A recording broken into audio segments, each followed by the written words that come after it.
What is up, everybody? Shadow here, and I'm bringing you a video today on drafting and how to both draft with your team to create a good team comp, how to counterpick the opposite team, and just kind of overall draft etiquette. Now, here's a just general overview picture of what the draft screen looks like. Couple things to consider first is that the draft order really does matter. If you are in these kind of the first half of the draft, which I have circled at the top, there's not much you can do to counterpick necessarily in those draft positions unless you're hard countering a certain character.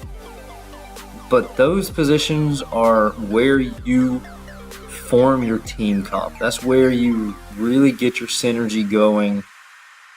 That's what those positions are kind of meant to be there for. The last half of the draft, these bottom half picks, this is where you finish rounding out your team comp, but this is also where the counterpicking happens.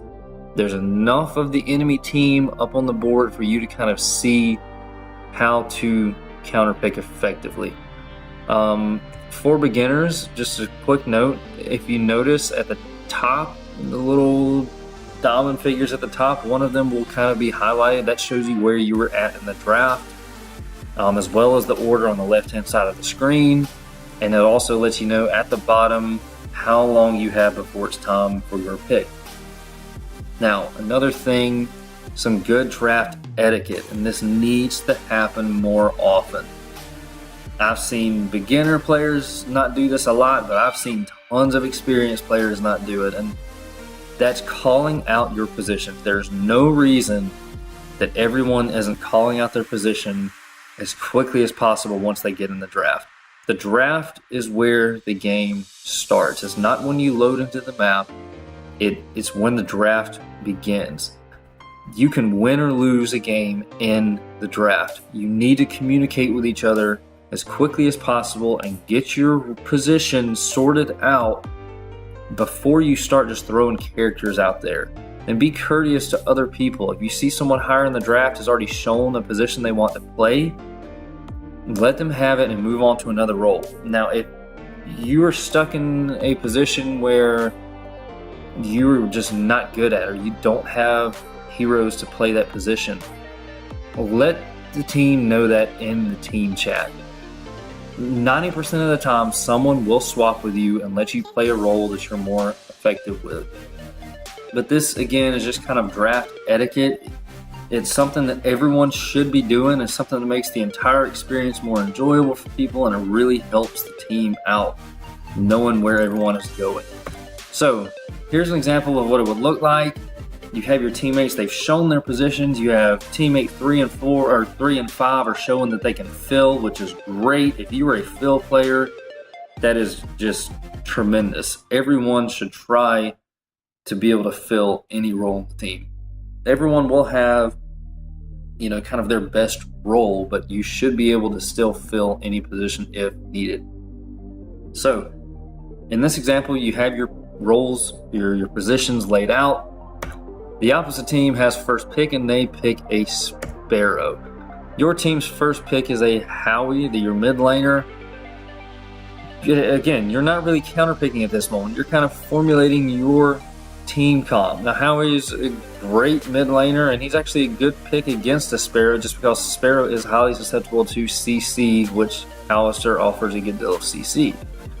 Now, teammate number 2 is shown there going in the safe lane, and we're going to assume that they're talking about the carry position. An excellent opportunity here would be to hard counter Sparrow, because there's a carry that can hard counter Sparrow, and that is Yin. Anytime Sparrow tries to bust her ult, Yin can pop hers, catch all of Sparrow's ult, and throw it right back at her, which is usually enough to kill her instantly. So here's an example of where you can hard counter early. Now, the opponent's next 2 picks are Decker and Gideon. Now, if you were teammate 3 and 4 on kind of the home team in this situation, you see over half of their team now. You kind of know what their team comp is gonna be, and it's looking like they're going with kind of a classic team fighting death ball team comp that's kind of based around a wombo combo, which in this situation would probably be the Decker ult and Gideon ult combination, and you've got a Sparrow ult that you can layer on top of that. So right now they have already kind of shown their hand of what their team is going to be based around. Now, if your teammate 3 you can fill, it'd be a good idea to go ahead and show your support role. Go ahead and get the support role out there. And a great support for what your team comp has so far and against what the other team has would be a FaZe in this situation. 2 reasons. First of all, FaZe can pull people out of Gideon's ult. Now, if the Decker has caged them in, there isn't much you can do. But still, she can pull people out of his ult. But not only that, but a FaZe ulting a Yin is absolutely brutal. And not only can you just put out massive amounts of damage and engagements, but you can really take objectives quickly, like Raptors and Orb Prom or even Towers. So at this point, you're kind of seeing that the opposite team they're kind of going to be revolving around team fights, whereas your team now is more of an objective style team, it's looking like. So if you're teammate number 4 and you're the jungle, a great jungler pick for this scenario would be Grux. Grux, his ult can go in and cancel a Gideon's ult if he's close enough. He offers great CC. He can really be built to be a great frontline bruiser late game, which in my opinion, almost every jungler at this point in the game should be built as a bruiser late game. So Grux would be a great pick for this. He can also help really push lanes quickly in the late game.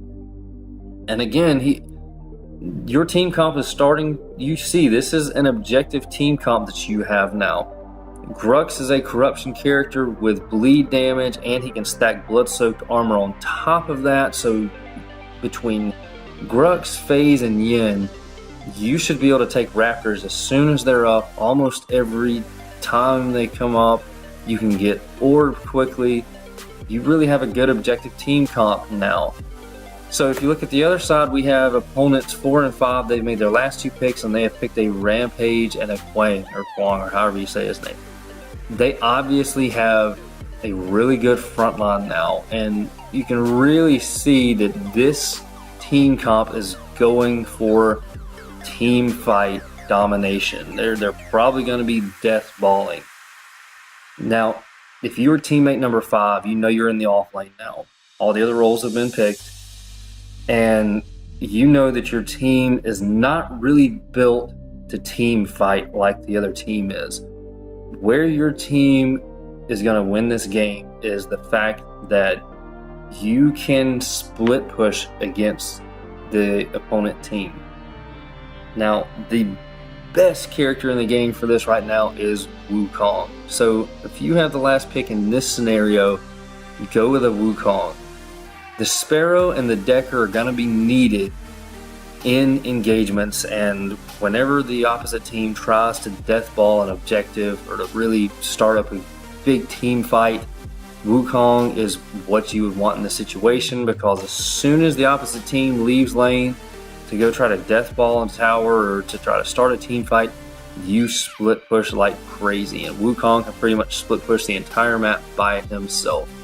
So just a quick recap with these teams.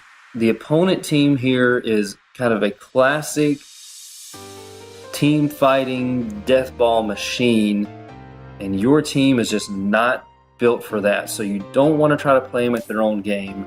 Instead, you have picked accordingly, and you have a strong objective team that can really focus on taking Raptors often, getting Orb Prime quickly, and really split pushing lanes effectively. Hopefully this was helpful. If so, drop me a like, hit that subscribe button, and there'll be more coming soon. Thanks.